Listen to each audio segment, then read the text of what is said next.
All right, welcome back, everyone, to another Tuesday edition of the Vendetta Sports Media Daily Show.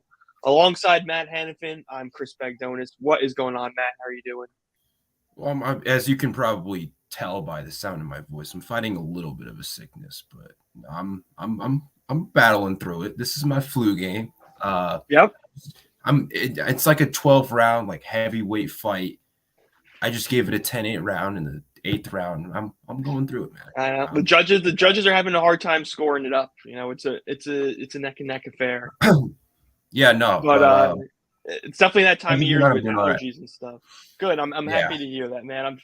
I'm sure you may be a little bit more stressed tomorrow once a certain Eastern Conference Finals begins. But oh yeah, we got the West tonight, and it should be a really good series against between the Lakers and the Denver Nuggets, man.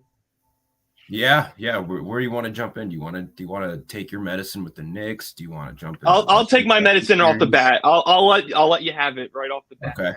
You go for it. The Heat. I have nothing to say. I'm not a shit talking Knicks fan. I'm nothing but respectful. But what did you see? What stood out to you over the end of the series? Well, the Heat shot 7 of 27 from deep.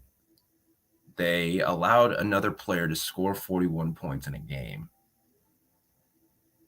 They they still won by 4 in a very low scoring type game. I mean, Jalen Brunson 14 of 22 from the floor. He was really phenomenal again in a playoff game, but the rest of the Knicks team combined went, I think, 13 of whatever it was. They had 13 field goals combined after the fact. Like, RJ Barrett and Julius Randle went like a combined like 4 of 24 or something like that. Something like that. Some brutal. Like Jimmy wasn't, again, Jimmy, you could just tell wasn't fully healthy. He was going at 75, 80%. Uh, maybe like if that. I mean, he just looked bad. I mean, Bam was really good. He finished with 23 and 9. Another just really good game. He exploded in the second quarter without in the non-Jimmy minutes. I mean, Kyle Lowry was really good. Caleb Martin still like provided very key moments when he needed to. Gabe Vincent, Max Totally. Strus knocked down shots. I mean, Vincent had not Vincent, who was Strus, who had like a pivotal 3 to put him up 6 in the fourth quarter. Right. But like, it was so like I walked into the series thinking Jalen Brunson was like a really good player, and I walked out of it thinking he was a great player Yeah. and an It's elite just. player. Like he was phenomenal that series, and all the respect in the world goes to him. I mean, And he deserves every single like piece of it. He was outstanding. And it just it, there was so many times, like especially late in that third and early in that fourth, it was like when Miami's up 2, they knock down a shot. It's like, okay, you can really break this open. But then Jalen Brunson comes back and knocks down like a floater or gets in the lane. It's just like, dude, this dude will not go away. Like he he will was an not absolute. stop. He will not stop. It's just there. I felt like there were so many opportunities for both teams to kind of capitalize on the lack of shot making. Because the Knicks didn't shoot the ball well either. But I No, felt they like did there were not. so many times where like either team could have not separated, or like Miami could have separated themselves, or the Knicks could have tied the game and made it a competitive game, but it didn't happen. And the Knicks, especially after that Jalen Brunson flagrant or Gabe Vincent flagrant with under a minute left, my heart was in my throat because it's like, well, it was a 6-point game. Jalen Yeah. knocks down the 2 free throws. I can't remember who scores the bucket to cut it within 2, but it's like it went from It a might have been 6-point hard or game to a something like 2-point that. game. Yeah. Yeah, Just no, like I think it that. was a Hart dunk. Right. Somewhere, something in the paint. I forget exactly what, but it was something. I And was at. I was at in. like, Yeah. oh my goodness! But then last guy,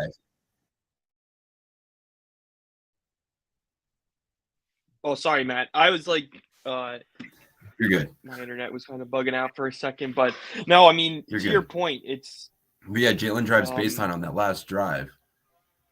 Josh Hart's,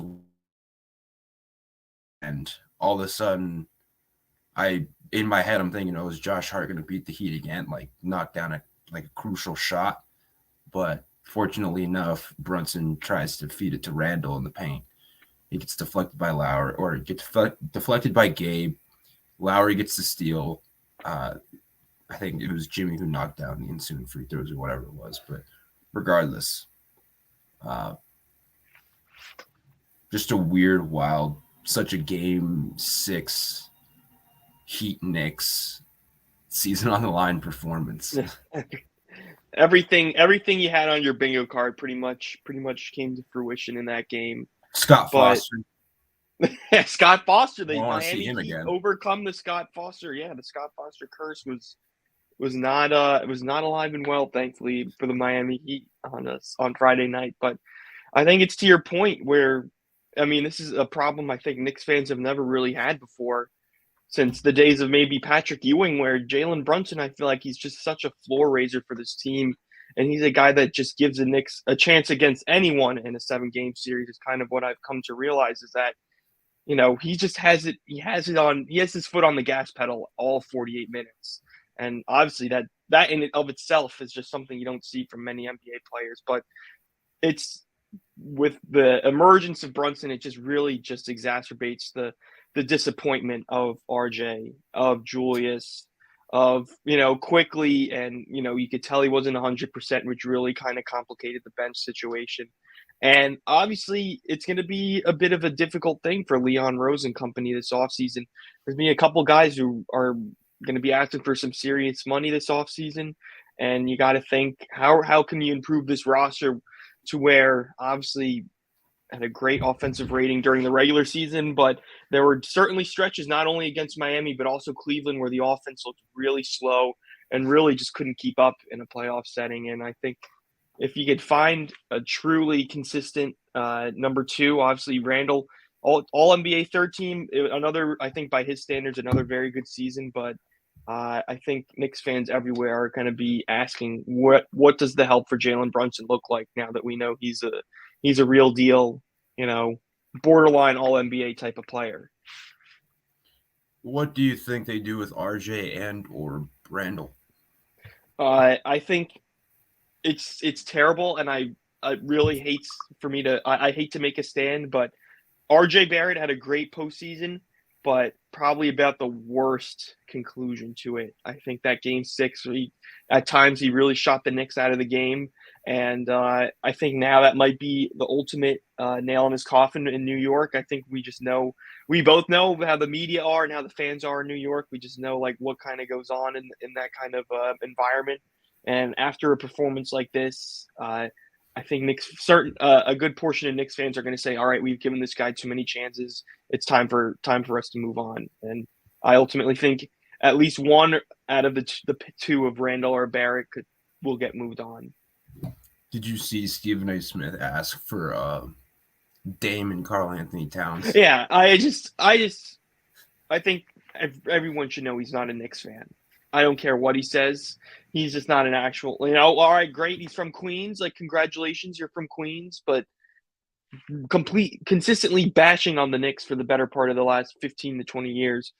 And then starting to turn sides after they win a playoff series. I think it's just media malpractice on his part, just putting all this out there. And the actual Knicks fans who have suffered through it and know what they're talking about with this team. It just really hurts when the nationwide perception of Knicks fans is Stephen A. Smith blabbering on national television. Yeah, no disrespect to Stephen A. Smith, but it's tough when your starting point guard goes for 89 or 90 points over the last 2 games of a playoff series, and then he's just like, yeah, let's bring in a guy at that exact same position. It was a good, even though albeit Damian Lillard is an incredible player, it's still just like, wait, what? That's the first thing you ask for? Brunson was drafted 6 years after Dame. How does that make sense in any reality? Cat is okay, even though it's funny that the Knicks might go from Julius Randle to Cat, which isn't Cat's the better player when he's healthy, obviously. At least I think so. I agree. But both have had playoff shortcomings. Both just have their own woes, and it's just like that. I mean, they play different brands of basketball, so I guess maybe the fit would be different in New York than it would be in Minnesota for Cat, but it's For still just kind sure. of funny with the personality that you're dealing with. And like again, they've had playoff shortcomings over their 10 years. It would just be a little bit of a funny change. It would be ironic, but I have got to put this out into the universe, Matt. Now that both the Knicks and the Philadelphia 76ers are eliminated, I've got to say it. We keep seeing rumblings about James Harden wanting to return to Houston. That's great. But now, are the New York Knicks a legitimate location for Joel Embiid if you ask that of Hold Philadelphia? on, before we piggyback off that, I have breaking news. Oh, drop it. What do we got? Sixers fire Doc Rivers. Sixers fire Doc Rivers. Doc Well, Rivers I is can't say up that I'm out of there, surprised. as expected, kind Uh, of. I Not mean, surprising. they will have no shortage of great options to pick from. You look at Nick Nurse, you look at Mike Budenholzer. I mean, a Going lot of former from coach Doc of the Rivers to year. Mike Budenholzer would be tough, but Yeah, that would be something. That's all I can say. It would be something, but you have not options the out parts of there. bad coach because he's not, but just a coach that doesn't. I mean, to Doc's credit, this series, I thought he did make adjustments. He They just totally did. didn't work, and he And didn't ultimately respond to the Rob Williams, Al Horford front court swap that Missoula did, which to his credit was a very good swap or a very good lineup change in hindsight. Because again, this is a guy that you could play. You could play Rob off PJ Tucker as a help side roamer, as a weak side rim protector. You could have Al Horford defending Joel Embiid, even though yep, he's shorter than him. But Horford has the strength. He has the discipline to take on that assignment. And he was really good this series defending Embiid, albeit a hobbled and injured Embiid, but he still was very good regardless. yep. And he has been historically against Embiid. So that can't go without mentioning. So Doc did have adjustments, at least defensively, on like either it was throwing two at Tatum or dropping an Embiid or Paul Reed or playing him higher up in the action or whatever the case is. It's just that they had Boston responded to all of them. They had counter adjustments that Philly wasn't ready for. And so it rendered whatever Doc did schematically, it rendered it pretty useless, if I'm being completely honest. But going from a Doc Rivers to Mike Budenholzer would be, at least in terms of like historic adjustments, that would be a little tough. But I guess it wouldn't be the worst choice in the world, as he's just Yeah, saying. I could see Budenholzer ending up at many places before he ends up at Philly, but still, uh, again, like you said, this is not news that is surprising. I think what is surprising, and maybe this is a hot take for me, would you say that the modern NBA has passed Doc Rivers by? Obviously, we saw on the Celtics, he kind of cruised his way to a championship back in '08 with the big three, or big four if you want to call it that, and then obviously his tenure in Boston did not end very well. He goes to the Clippers, and it's just more playoff futility, and it's pretty much been the same thing in Philadelphia. So, I mean, obviously, I know him as a Knicks fan. He was a very good point guard. Obviously, near the top of the all-time assist leaderboards as a player, but maybe as a coach, I think he might be starting to get a little more and more old school as the years go on. If you ask me, he might end up on TV. He might be. No, I mean it's been tough for Doc just as a coach over the last several years. He just can't get past the second round. I mean, he won the championship with Rondo, Pierce, Garnett, Ray Allen. Unstoppable. They had, I mean, Kendrick Perkins for who we know nowadays is a talking head on ESPN and sometimes has good takes, sometimes has bad takes, but nevertheless, he was like a decent role player for them. Glenn Davis, Eddie House, PJ Brown, Tony Allen, like players like that. Like, so he had a really good team when he won that championship with Boston in '08. Couldn't get past the Orlando allegations in '09, I believe. And then it was either they lost to Orlando or they lost to Cleveland. I want to say it was Orlando. I want to say Orlando and then the Lakers in 2010, right? Yeah, yeah. And then of course they ran into the storm that was the Miami Heat, uh, in throughout the Miami Heat's big three. Back to back, yeah. Eventually broke that up, but it has been tough for Doc again. Like his teams, he's had really good teams. Like the team that he had in the bubble with the Clippers was a really good team. It's a great team. In terms of like the depth, the star power at the top, like you go on, it was just a deep roster. I had that team winning the finals that season. I think I was about to say there's, especially with Kawhi Leonard, you really don't have a better chance than having a 3 month break in the middle of the season to come back for the playoffs. And obviously, we know how that ended against the Denver Nuggets. Right, right. And then of course in this, since he's been in Philadelphia, like again, just can't get past the second round. I mean, health hasn't been on his side, but at the same time, who is healthy? Who is the healthiest? Great run into a great Miami team last year, and then the Celtics this year. Yeah. What do you expect? Who was it 2 years ago that they lost to? Oh, I don't think it was Boston again. Wasn't Toronto, or wasn't?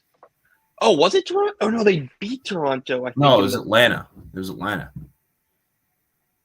Atlanta. It was Atlanta. That's right. There was a game 7 in Atlanta, in Philadelphia against the Hawks. Right.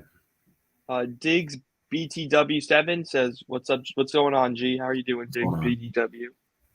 But it's just been tough for Philly as a whole and Doc Rivers.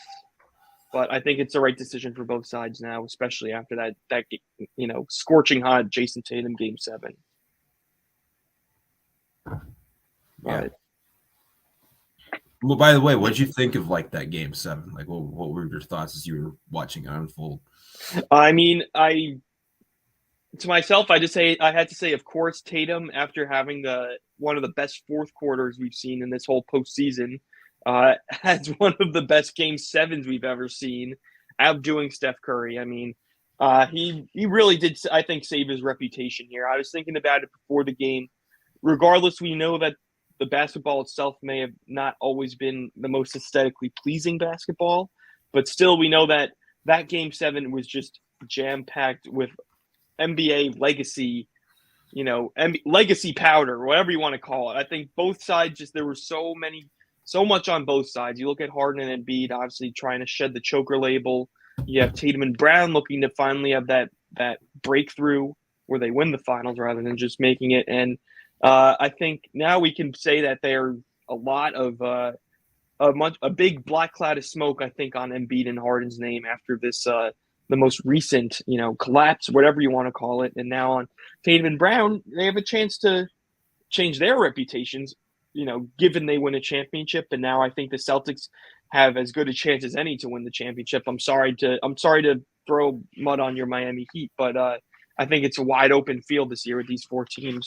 But again, just watching through it, I thought it was a very good game. I think given that Harden and Embiid had great games in the past, it really did disappoint me.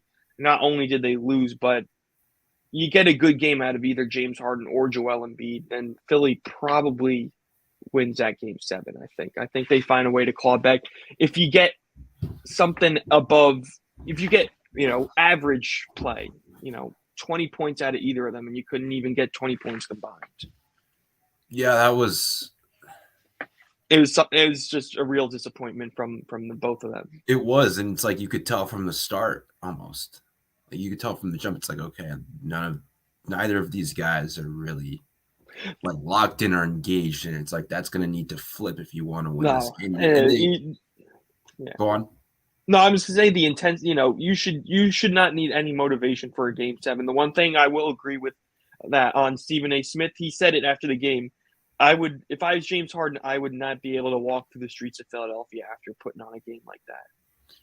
I mean, yeah, and this isn't Harden's first shortcoming in his career. Not his first location of a shortcoming. And yeah, in an elimination game, like he didn't live up to the bill. Embiid, again, it was just a slow, sluggish kind of start. But like the thing is, I say that well, Philadelphia was up like 9 points, like midway through the second quarter. They got That's really the thing. frustrated with PJ. Maxi, yeah, Like Maxi was playing all right, and so was Tobias, and it was just like, okay, like are they actually gonna like claw away at this victory? Like are they really gonna is one of them gonna turn up and they're really gonna go on a run? But then Jaylen Brown gets hit in the face. They go on like this quick 7-0, 8-0 run.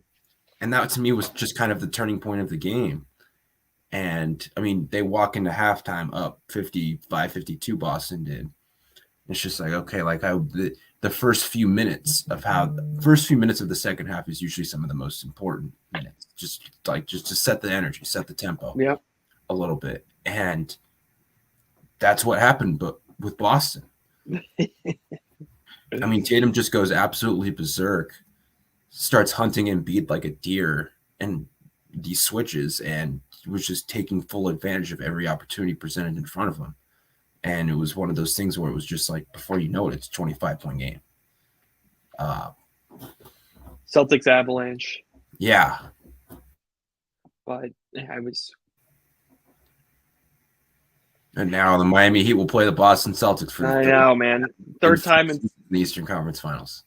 4 bleeping years. Yep. What are your predictions from the conference finals? Let's start with tonight. I mean, Nuggets. we'll start with tonight.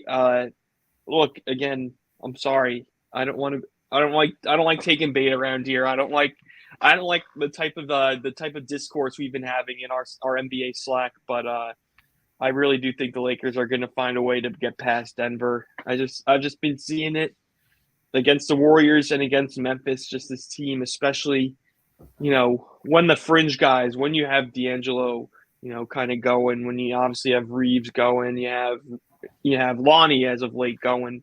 I think if the Lakers can get that type of production we've been seeing, especially from the supporting guys, I think the AD and Jokic matchup, at the very least, we've seen how good defensively AD is. So I think that's just something where you're just gonna have to take what you can get out of it. If Jokic wins on the day, Jokic wins on the day. I think you just gotta take it one game at a time between AD and Jokic. And I just feel like I think Darvin Ham has really stepped up to the plate. That's someone I don't think has really gotten enough credit on the Lakers. Is Darvin Ham. I think from starting 2-10 to obviously we talked a lot about the New York media on past shows, but the LA media is no joke either. I think when you look at the Dodgers, the Rams won a Super Bowl not long ago. They have a pretty high standard over there also. And I just think that LeBron James, I really don't think he's going to have another chance like this at a championship for the rest of his career. Being in the Western Conference Finals with a fully healthy, more or less squad, fully loaded, I just have a feeling that the Lakers find a way.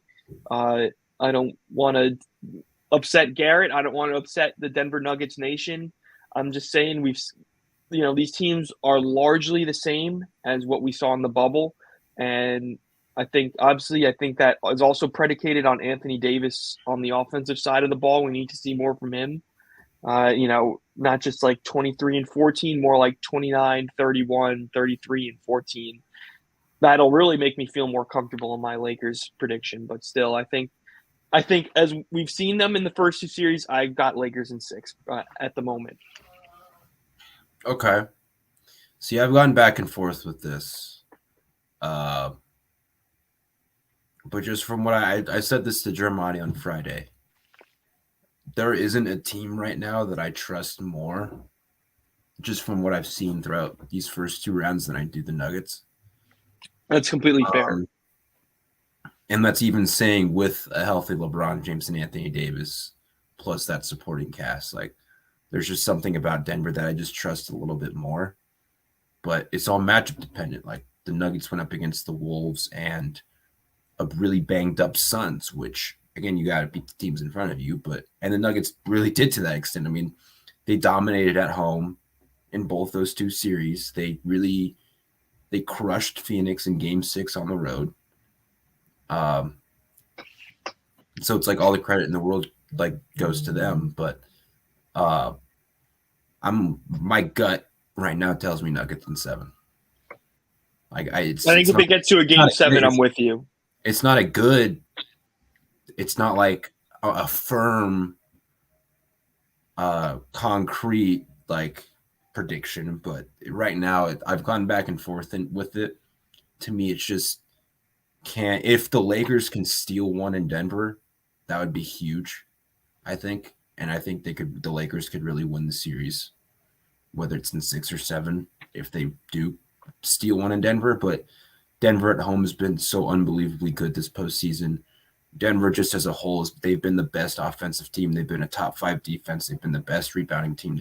They don't turn the ball over, and they have multiple offensive options and run their offense through the 2-time MVP Nikola Jokic, who is off to a 34, 12, and 10 start through the first 2 rounds of this postseason on absurd efficiency. Oh my gosh! And like the Anthony Davis part of it, like yeah, there's definitely a world where Anthony Davis is going to bring Jokic back to earth a little bit, just because of how good Davis is defensively. But this is really the first time where Davis is like Jokic is good from anywhere. If you play off him, he'll knock down shots from the long mid range or from beyond the arc. He is very good at finding cutters on the back line or on the wings. He can make every single pass in the world with either hand. Like He's eyes in the back of his head. Yeah, like he can play back to the basket. He can play Impeccable footwork. high post at the free throw line extended. He can play he could play in the interior, in the paint, getting offensive rebounds and putting them back. Like they just have and of course I can't ignore like what some of their role players have done. Like Jamal Murray. Aaron Gordon was phenomenal against Kevin Durant. I mean, he took a little bit of a step back offensively from the first series, but he was still really good. I mean, He's their Durant stopper at times. Yeah, Jamal Murray can heat up at any given moment. KCP, especially in that game 6, was really good, and I think he finished with like 21 points. He was very crafty and was very good finishing around the rim and transition when he was eating out on the fast break. Like, and he of course can knock down. He's of course good for 2 to 3 threes a game, especially at home. Like Michael Porter Jr. can absolutely get you 15 points and go on a little bit of a run of his own in a given game. Bruce Brown off the bench has been really good and really impactful player. They're still winning the non-Jokic minutes with, or at least it feels like they have with the Jeff Green. Christian Brown has been good, and he's a rookie. Like they have like a good 8-man rotation, but like so do the Lakers. And I just wonder how Braun, Reeves, Russell attack Jokic, and I wonder how much they try to put him in action, put him in motion, and try to make it difficult for Denver on that end. Because the Nuggets haven't had. I mean, the Nuggets were they were going up obviously against Devin Booker and Kevin Durant, but those were their 2 primary creators, and within that setting, especially when Chris Paul got hurt. Yep. Well, now it's you have D'Angelo Russell, you have Dennis Schroeder, you have Reeves, you have of course LeBron James. Like there's multiple options that can create in certain situations, especially at a pick and roll where they're going to be putting Jokic in a lot of action with Anthony Davis. And Anthony Davis, they've done good against each other this season in the limited sample, but I'm just interested to see how they attack him on that end and how Denver is like, all right, are you going to play him at the level of the screen? Are you going to drop him? Like, what exactly are you going to do? And I think this to Denver's benefit, they can throw multiple bodies on LeBron. Like they can throw Aaron Gordon. There's going to be times where they throw KCP at him. Jeff Green. They're going to throw Jeff Green at him. We've seen that before, even though I don't know how much that's going to hold up. They can throw – heck, they're probably even going to throw like Bruce Brown out of certain possessions, and we're just going to be totally. Like LeBron's fading away from 20 feet with Bruce Brown on him. Like, what? But like they also have – I mean, it's going to be also like probably a steady dose of Michael Porter Jr. Like LeBron's going to go mismatch hunting with whether it's Jamal Murray, whether it's Michael Porter Jr., like whatever the case is, he's going to find the worst, I don't know, the weakest link on the floor. Yeah, For the Denver. most ways to exploit. Yeah, or even if it's Jokic. We've known Braun to do that at this stage of his career, time and time again, trying to draw that switch, trying to get the 5 on him. Yeah, get the 5 on him, get the small guard on him, whatever you want to do, but like get the weakest link on him at any given point. So I'm interested to see how they attack Denver, but I still think it's just hard for me going off Denver at this point. I have too much in the pot. I have too much in the pot. I feel that, man. And what I was thinking is, to your point, like the Lakers, the way they've been able to really be successful so far is to have a quick start in a series. Obviously, getting wins in Game 1, both Memphis and in San Fran against the Warriors. I just feel like the Nuggets are too well prepared. I think Mike Malone, I think everyone in that room realizes this is what we've been preparing for the whole year. Having home court in the Western Conference Finals. I don't think they've been caring about who walks through that door. Obviously, it's Braun and the Lakers now, but I think they've been working too much, like you said. They just have too much in the pot, and I think they're not going to let the Lakers just jump out on Game 1 and kind of catch them with their guard down. I think they're going to be ready for the first blow, and they'll be ready to serve one right back to them. So I think if the Lakers do steal a game on the road, it's not going to be tonight. Even though, watch me say that, and the Lakers get like a 25-point Game 1 blowout. But that'd be crazy. That would be insane. But again, I think we both are not banking on that to happen. I think it could come down to Game 5. I think it could be a little later in the series. I think Denver may find a way to defend home court in these first 2 games. Because I think if in my head I'm thinking it's just Game 2. If there is, because they're used to the altitude, they would have been in that setting for a few different days. I mean, the altitude is just a weird unknown factor, as we've talked about before. How Denver just has this crazy home court advantage with that. It's back pocket, and it's not even something that they can control. But that could also play a part in this series. But I think the Lakers, in my head, if they steal a game, I think it's Game 2. But it just depends on how the game flow is, who's making shots, who's not in a given game. Like, heck, there might be an opportunity to steal Game 1. There is, go for it. Totally. Like, Denver hasn't been the cleanest road team this season at all. So that's something to look out for when they're in LA. But I do think there is some pivotal moment in the series where either team steals a game in the other team's building, and that can really swing the series or shake things up. Yeah. So I agree, man. Is there any other closing thoughts you have on the Western Conference Finals? Not as of right now, no. Yeah, I think I just can't wait to start watching. But Matt, I'm gonna let you take the floor. Miami Heat, not in unfamiliar territory against the Boston Celtics. What are your thoughts? I'm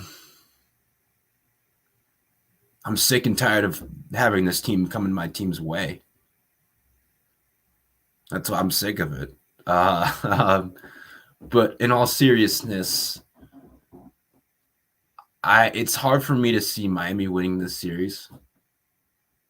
At a certain point, you just run out of gas, and I think Miami's approaching that point where they run out of gas. I think if they win this series, I mean, they're certainly going to put up a fight, but if they win this series, I think it'll have to be in 6 games, because a Game 7 in Boston, as we've seen it just historically, they're like 27-9 in Game 7s in Boston. I feel like I've seen too many Game 7s in Boston in my lifetime. The Heat don't have a LeBron James. They do have a Jimmy Butler, but they don't have a LeBron James. And he's really the only one that I just can remember seeing off the top of my head beat Boston in a Game 7 in Boston. 2018, yep. And so I'm going to eat the trash here. I'm going Celtics in 6. I'm just giving it a push, Matt. I'm going Celtics in 7. I'm just kind of, if you put a gun to my head, I'll say the Celtics. But the Heat are a team that don't fear Boston at all. because they've seen them so many times, and they have Jimmy Butler, they have Bam Adebayo, Eric Spoelstra will have to put on a goddamn masterclass to win the series. Um, but like as we saw towards the latter half of the Knicks series, like it just feels like this Heat team, at least offensively, like I don't know if they have enough offense to win a series like this. Well, I got to ask real quick. Is there any update on Tyler's status? Is his hand any better? Any chance of him The playing? 4 week mark is supposed to be in the coming days, but it's likely not going to be a situation where he's going to play until the finals if they make it. Right. If that. Fair enough. Because it's on his shooting hand, so it Yeah. makes it a little bit more complicated. But I mean, he's still in the cast, I think, but it's not something that he's going to be healthy for this series. I hardly doubt it. If it is, it's a miracle by God. Like it's not. Yeah, that'll be a. It's not going to happen in this series, at least. If they make the finals, well, then maybe we'll have a conversation about it. But I still doubt that's the case, anyways. Right. I'm not ruling it out, but it just I don't know. To me, this series is, can Miami generate enough offense? Of course, Boston will have their lulls with their shooting. There's going to be a time during this series where Boston probably shoots poorly, and we're just like, wait, what? Like again, just the way they play the 3-point shot, it's so volatile. They haven't been good at home this postseason. Boston hasn't. And so it's like there's a world where Miami does I think Miami will make it interesting at certain points. Like again, the talent discrepancy is even bigger than it was last year between these two teams. And again, Miami came within a shot of making the NBA Finals. But like Jimmy's ankle is not healthy. Again, he looks like he's going at 75, 70%. Like he's just not. He doesn't look as spry on it. Again, he's done this before, so it's not like the worst thing in the world, but I just worry about that over a 7-game series. You're going to need a phenomenal Bam series. You're going to need a phenomenal Kyle Lowry series. You're going to need really good contributions from Gabe Vincent, Max Strus, Caleb Martin. Like you're going to need a lot of big-time performances, probably at different points, but also Kevin Love, yeah. Kevin Love. Like, I don't know. It's just a part of me is just like I feel like we're reaching the end of the road with this Heat run, and it's been a lot of fun, obviously, and I hope it continues to be this way. But I got Celtics in 6. I just think they have too. I think honestly, I just think they have too much firepower. Well, Matt, I got to ask you this question, and it may not be the right question to ask, but against which team do you think the Heat were favored less against, or were the heavier underdog against? Do you think it's now against Boston or against Milwaukee in the first round? I probably would have said against Milwaukee. So I think for that reason alone, I'm giving Miami a chance because I still think again, regular season obviously not the best indicator. Obviously Milwaukee was the better team in the regular season. I think when fully healthy, I'd probably take Milwaukee over the Celtics. So for that reason, I think, like you said, you can never really truly slam the door on the Miami Heat. No, I'm not going to slam the door on them, but I just think it's coming to like they're running. I think I could just tell they're just running out of gas, and it's just like, all right, how much longer does this run gonna sustain itself? I mean, if they shoot like they did against Milwaukee, well, then we're going to be having a completely different conversation about how the series goes. But totally, I just ultimately don't see it going that way. I mean, for now, again, I'm rooting for the bubble part 2. I'm rooting for a Heat Lakers final, but obviously there are two very good teams that would have to be eliminated in order for that to happen. Yeah. At this point, I have no idea. No idea. I know. But again, it's kind of like the theme we've been saying all postseason. I think this has been just an absolutely remarkable playoffs, and especially with the amount of upsets of the higher seeds, I think it's a beautiful reminder from sports that you just need to be in the dance. It doesn't matter where and anything. You got to let the dance happen and just see what happens. Yeah, I mean, if Jimmy goes off if Jimmy comes out and he's going off for 35, 40 points. He did not have an FU game against the Knicks, so that He he could didn't. have one in his locker for the I think Celtics. I think again, I think part of that was because he didn't have to against the Knicks, but I also think part of it was his ankle. I think like both things like can be true to that extent. Um, you're gonna need a big Jimmy game or two to at least get a couple games in this series, and again make it Totally. interesting. Like if Miami can steal one in Boston, well, okay, that flips things a little bit. But Boston, as we've seen before, is more than capable of stealing one in Miami. I mean, it sucks because Victor Oladipo's not healthy. That's just an extra body that you could throw at a Jaylen Brown or at a Jason Totally. Tatum. Kind of like what happened last year. I think it was either game 3 or game 5 or 6, maybe, where like Jaylen Brown or Victor Oladipo just went to absolute town defending Jaylen Brown, and it was just picking his pocket left and right, and sideways, and it's just It like was a clinic. it was a clinic, yeah. And they don't have that option. I mean, they still have like Caleb Martin's been really good defensively, I think.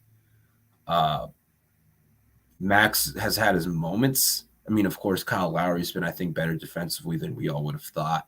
Gabe Vincent, we know what he's capable of just from a physicality standpoint and kind of wearing players down at certain points. Obviously, Jimmy and Bam, like, and of course, the biggest reason why I think this could go to 7, regardless of who wins the series, is Spoelstra. And I think Spoelstra just is. I think there's a big gap there between Spoelstra and Missoula, respectfully. Totally. Missoula is going. He's not going through the motions, but he's learning on the fly. It's trial by fire with him, and it has been throughout this entire postseason. And there's been moments where he stepped up as a coach, and there's also been like just shortcomings with either adjustments or when to call timeouts or whatever the fact is. And trusting your guys, and Spoelstra's so good at finding what you're weak at and exposing it, or at least trying to make it a detriment to you. And regardless of what pieces that Spoelstra has around him, he'll find some ways to scheme up. He'll either blitz or he'll pick up guys full court or whatever the case is, and he will just make things difficult, or as difficult as they can, on a Jaylen Brown or a Jason Tatum or whatever the case is. Now, will that ultimately make the difference? Well, we'll see. You still got to play the games, but again, in my head, it's just like, I don't know if Miami can generate enough offense, regardless of the things that Spoelstra can do schematically on the defensive end. It just, but we'll see. I mean, Boston's defense has been more shaky this postseason than it was last, I would say. But ultimately, I just think it comes to the Heat shot making and not like how open shots are. I think they'll get open looks. Totally. I just don't know if they'll be able to. If they knock them down, well, that changes things. That changes the conversation. But if they don't, well, then it might be Celtics in 6 type series, in my opinion. But I'm hoping not for that, but I definitely see where you're coming from with just about everything, especially when you talk about Miami shot making. And it's tough. It was tough, especially we were talking about Hero earlier. His chances of coming back are pretty much slim to none, and makes you think having a guy like him would be so much. It's really just about exactly what they're asking for right now as a player of Tyler Hero's skill set and his shot making abilities. But again, it's like you said, if you get maybe 2 FU games out of Jimmy, then maybe you got a chance. But again, it's unfortunately a very big if at this moment in time. But also, like the Denver series, I think it's something that we just need to start watching. We just need to see how these two teams kind of bark at each other in the opening moments. But I think it's going to be great. I think no matter what, I think pretty much everything, I'd be happy with pretty much everything except another Boston championship. But that's all I got. I mean, I was thinking also not NBA related, Matt, but I did want to pick your brain yesterday about a certain incident that went up in Toronto. Oh, Jesus. Aaron Judge playing having a staring contest over at the dugout, and I think a few people in Toronto did not like that. Yeah, I really don't know what to make of that. If I'm being completely honest, I want to come in with some like snarky remark, but with that, it's like maybe something caught. Like I have no idea. I I I think genuinely he's don't telling know. the truth when he said there's some teammates that are just trying to get under his skin, like just got something to say.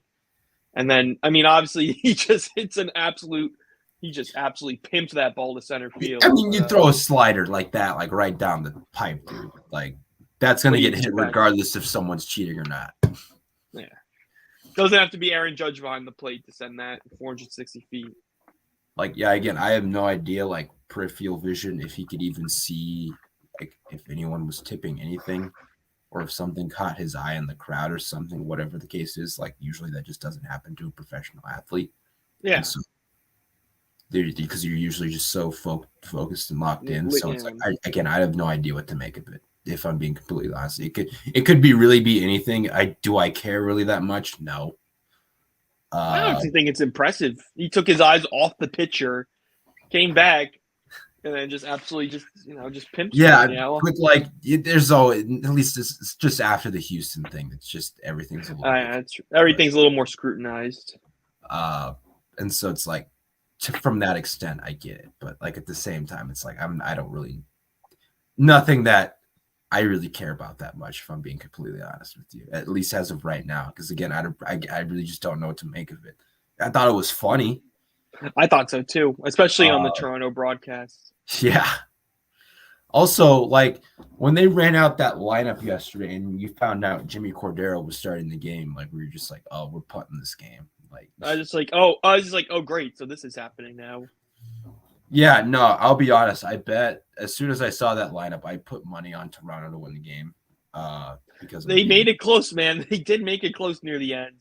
I mean, it was 7. The Yankees bullpen was scaring me a little bit, but at least they pulled it out because they needed that win very badly. Yeah, I was now we at got now we got Herman and Gosman on the mound today. So oh, all right. I mean, you know what? I'll take my chances, Matt. I gotta tell you, I was at the game Sunday against Tampa, and at the very least, I was able to see an Anthony Volpe home run in person. But still, I just don't get it. How obviously I thought everyone is thinking, "Oh, Tampa's gonna kill us," but then they actually put up a fight, and the offense actually shows signs of life against the Rays of all people. But what was you going through your head when Judge hit that fly out in the ninth? We were like, that's gone. I was Were already you like, I was walking out with some friends near like the end of the eighth. Like we were kind of like, all right, like are they really gonna get Tampa? And then obviously Volpe hits the home run. I'm like, come on, we need to stay. And then literally the roar of the crowd, literally that there was like a second and a half roar as soon as the ball came off a Judge's bat. Everyone's like, ah, and then it kind of just falls into center field. That's it. It's just like crap. It's like again. I mean, at least hey, look, they're in fourth place now. They're not in fifth. You know, baby steps. Let's go for. I mean, we'll be tied for third place if we beat Toronto tonight. yeah, So things are looking up a little bit in Yankee land. Very, very small. yeah. It just feels like ever since Judge came back, it lit a spark in the offense a little bit. Oh yeah, And and I so think if they can staying continue to sustain that stuff, I mean, again, Gosman's been remarkable this season. So and hey, we could finally be in for a Carlos Rodon debut pretty soon. I heard he's finally starting to throw the ball a little bit. Not at not at full capacity yet, but at least he's doing we're something. reporting around that. I heard he's like throwing between like 60 to 70 feet. I think it was something on Yes that I just had Yes Network on, and that's what they were like saying about Rodon. No, it's just like just the reporting around that entire situation's been a little bit weird. Yeah, oh, believe me, I think there's certainly things they've kept under wraps. Yeah. Well, it's just the fact that like, okay, yeah, you know it's a back injury. He's probably gonna be out first month or two, and then it's like, wait, he might miss the entire season. Yeah, I mean, And then it's like I think it was either his wife or his sister like quickly like dispelled those rumors, and then like no one really knows how healthy he actually is because back injuries and chronic back issues especially are tricky, and it's just like all right, like, but now if he's throwing, then well, all I'll say is Matt, I'm like close. I'm not there yet, but I'm close to apologizing to Trey for for all this madness over the Rodon deal. Obviously, it's a 6-year deal. We have 5+ more years to see if he turns it Right. around as a Yankee, but I don't know. I didn't realize it was going to be this dire just right off the bat. Well, I mean, he hasn't had a history of back issues. I don't believe it's been Oh, all arm and shoulder. arm and shoulder. Maybe I'm wrong. But yeah, I mean, at least better than no news, but still, it's not been the best start to life in Yankee land for the first 45 or so games. But at least Anthony Volpe is developing. That's about it. Yeah. But is there anything else that's been catching your eye recently on Twitter or elsewhere, Matt? Well, the hockey playoffs are now. Hockey playoffs are certainly now. We have our Final Four set. It was a Game 4 yesterday in Dallas as the Stars took out the comeback kids, almost the Seattle Kraken, and I think it was a great season for Seattle. I could go into more detail, but I'm really looking forward to this matchup between Dallas and Vegas. It's going to be a very good conference finals. Trey, Vegas, Florida, Stanley Cup. I can't lose. I know, Matt. You can't lose. You're gonna have both sides hedged. You know, it's gonna be great. But it's gonna be very good. But also, we have to see how that the Carolina Florida series is. And again, this is something you don't really see out of the NHL very long is parity. I think we had some parity. You know, obviously Ovechkin won the whole thing in 2018 with Washington, and then St. Louis won in 2019. But then we kind of just got the same type of teams like Tampa Bay, Colorado, and then now it's going to be a pretty new Stanley Cup winner, either Florida, Carolina, Vegas, or Dallas. So, do you think the Trey curse is going to come back? I think it could. I think it could grow legs in this series. I think this could be the time. We've just seen Florida. Okay. Like this could just be their destiny run. Like I think I see a lot of similarities between this Florida team and like the 2015 New York Mets, who kind of just got that heat. They had the right guys in the lineup at the right time, and I see that with remember David Murphy in the Mets. I see that with Kachuk in the Panthers, just having a bit of a hot streak and just making it all the way to the finals. I don't know if they're going to win, but it's going to be very interesting because I've been to some games against Carolina as an Islanders fan. It was not very fun playing the Hurricanes. They are a very good team, no matter who's hurt or who's not. But again, like the NBA, playoff hockey is in full swing, and I think both neutral fans for both sports should be very happy with what they've seen so far. Yeah, no, it's South Florida sports teams. South Florida, man, the 305. The 305 is ready for this time of year. March Madness with Florida Atlantic and Miami making it to the Final Four. Like, it's a lot of underdogs from South Florida coming up big. Yeah, I mean it's beautiful. It's what sports is exactly about. But yeah, it's just I'm gonna be sad. We're gonna have nothing but baseball pretty soon. Yeah, I don't know how I'm gonna live without the NBA and NHL in my life, but we still have a few more weeks to go at least. The Yankees, man, come on. Yeah, exactly. This is, I mean, at least maybe it'll be a flip of last year. They'll have a terrible start, and then they'll just be like they'll have like the best finish to the regular season in Major League history. Maybe. But what else you got, man? What else is going on? Nothing. I only have a few minutes left. I know we're coming up to the dog days of summer a little bit. Yeah, I got nothing. I know. There's me a new CEO of Twitter. That's all I've got. Elon Musk has already had enough of his job. But I don't know, man. Thank you all for watching. Yeah, exactly. Thank you all. I see we've had these viewers here for a while. I appreciate you guys. We appreciate you guys. I apologize for my voice. I didn't even notice it, Matt. It's been another Tuesday in the life of the Daily Show. But I don't know. I'm trying to think. I'm just like burned out also, like just from watching all these like games like every single night. It does have some like viewer burnout. Imagine Even though he playing it. does, yeah. Imagine playing them. Imagine the Jimmy Butler meme personified. Just put with us sitting on the couch. Yeah, it's just That shows sitting where we're at. down. I'm tired. My arm gets tired from picking up the remote so much. First world problems. Yeah, right. And yeah, I'm literally just at a complete loss for like topics like NBA. We ran through the series, ran through the NHL a little bit, ran through the Yankees a little bit. But I mean, just another day in paradise, everyone. Also, the lottery is tonight too. Do you want to make like a quick Oh prediction yeah, we can run for through the the same lottery market? for totally. I mean, so we've got Victor. I forget. I think was it Steph Curry who said he's gonna like mentor Scoot Henderson or something like that, or was it someone else? Like I have no idea. someone's mentoring Scoot. So congrats to Scoot. He's gonna end up somewhere cool. I hope it's. I was about to say I hope it's Orlando, but I don't really. Or I mean, they do need a guard. I think he's another guard. But where do you think Victor ends up, Matt?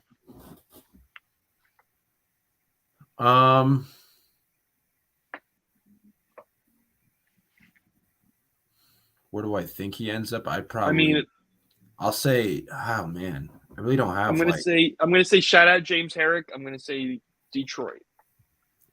there you have too many centers. Yeah, that's true. I'll say Houston. Houston. Watch him end up at San Antonio now. Yeah. I would like for Just him to because end up we at San said it. Antonio. I mean, yeah, him Popovich with Wembayama would be like outrageous. Watch Dallas get like in the top 4 after everything that happened. And the next pick. Oh, here he is. James Herrick, Detroit. Detroit. They already That'd have be too quite much the front. centers, dude. That'd be quite the front court. I don't know what you would do with Bagley, Duran, Wiseman, Wembanyama. Just what have Wembanyama at the 2. I don't know. I've been seeing some clips of him handling the ball. He seems to be pretty good. Like he's good at everything. Yeah, he is good at everything. That's probably why he's going number 1. Yeah. Probably. There's a reason why he's being dubbed a generational prospect. He's just remarkably fluid, and he's a little bit skinnier, but he's putting on muscle. He's kind of like if you put Giannis and Kevin Durant in a lab and kind of just combine them. Yeah, pretty much. At least from just the body type standpoint. Yeah, minus just the that height. composition. Yeah. But I honestly think it's probably Houston. I wouldn't mind Portland. I wouldn't mind Portland either, for sure. Portland with him and oh, here we go. Wembanyama would be or him and Lillard would be so much fun.